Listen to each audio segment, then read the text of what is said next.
해운과 조선 분야의 구조조정 방안이 오늘 발표됐습니다.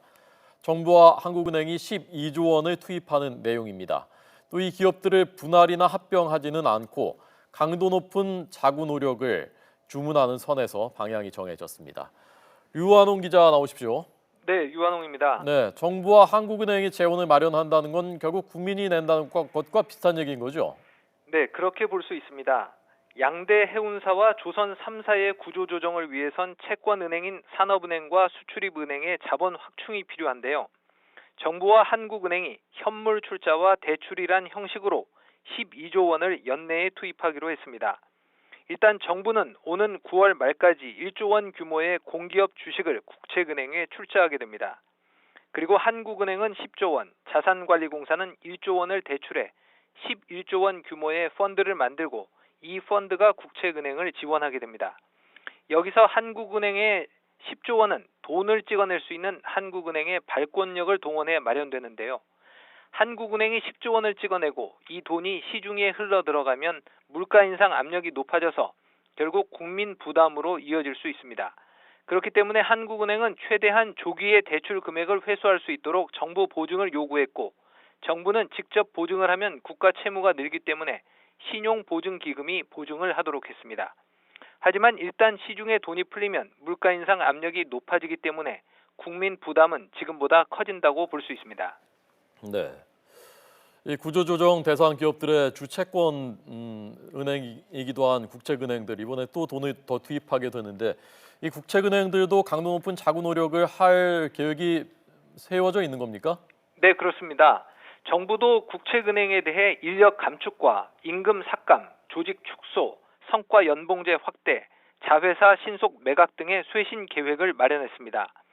산업은행은 현재 3천여 명인 직원의 10%를, 수출입은행은 900여 명인 현 직원의 5%를 단계적으로 감축하도록 했고, 경영진 숫자와 조직 규모도 줄이도록 했습니다. 또 산업은행은 비금융 출자 회사 130여 개를 신속히 매각해 정책금융 재원으로 활용하도록 했습니다. 이와 함께 문제가 됐던 산업은행 퇴직자들의 재취업을 막기 위해 산업은행 임직원의 비금융회사 취업을 원칙적으로 금지하고 예외적으로 심사를 통해서 취업을 허용하기로 했습니다. 네. 네, 해운사들 그리고 조선사들 분할이나 합병은 안 하는 쪽으로 가닥이 잡혔다고요? 네, 그렇습니다. 정부는 대우조선과 현대중공업, 삼성중공업 등 조선 3사의 경우 최소한 향후 2, 3년간은 업황이 개선되기 힘들다고 보고 강도 높은 자구 계획을 추진하도록 했습니다. 대우조선이 제출한 3조 4천억 원의 추가 자구 계획안이 오늘 확정되면 조선 3사의 추가 자구 계획 규모는 8조 5천억 원에 달하게 됩니다.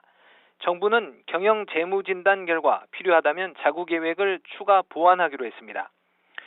성동과 대선, SPP 조선 등 중소조선사의 경우는 추가 신규 자금 지원은 없다는 원칙을 세우고 유동성 부족이 생기면 처리 방안을 원점에서 재검토하기로 했습니다. 또 양대 해운사 중 현대상선에 대해선 용선료 협상과 채무 재조정이 이루어진 만큼 해운동맹 편입 지원 등을 통해 정상화를 추진하고 현재 용선료 협상이 진행 중인 한진해운에 대해선 소유주가 자체적인 노력으로 유동성 문제를 해결하도록 했습니다. 조선업에 대해서는 이달 말까지 특별 고용 지원 업종 지정 여부를 확정하기로 했고 지역경제 활성화를 위해 조선기자재 업체와 협력업체, 소상공인에 대한 대책을 8월 말까지 마련하기로 했습니다. 철강과 석유화학 등 여타 과잉 공급 업종은 업계 주도로 자율적인 M&A와 설비 감축이 이루어지도록 지원하기로 했습니다. 지금까지 YTN 류환홍입니다.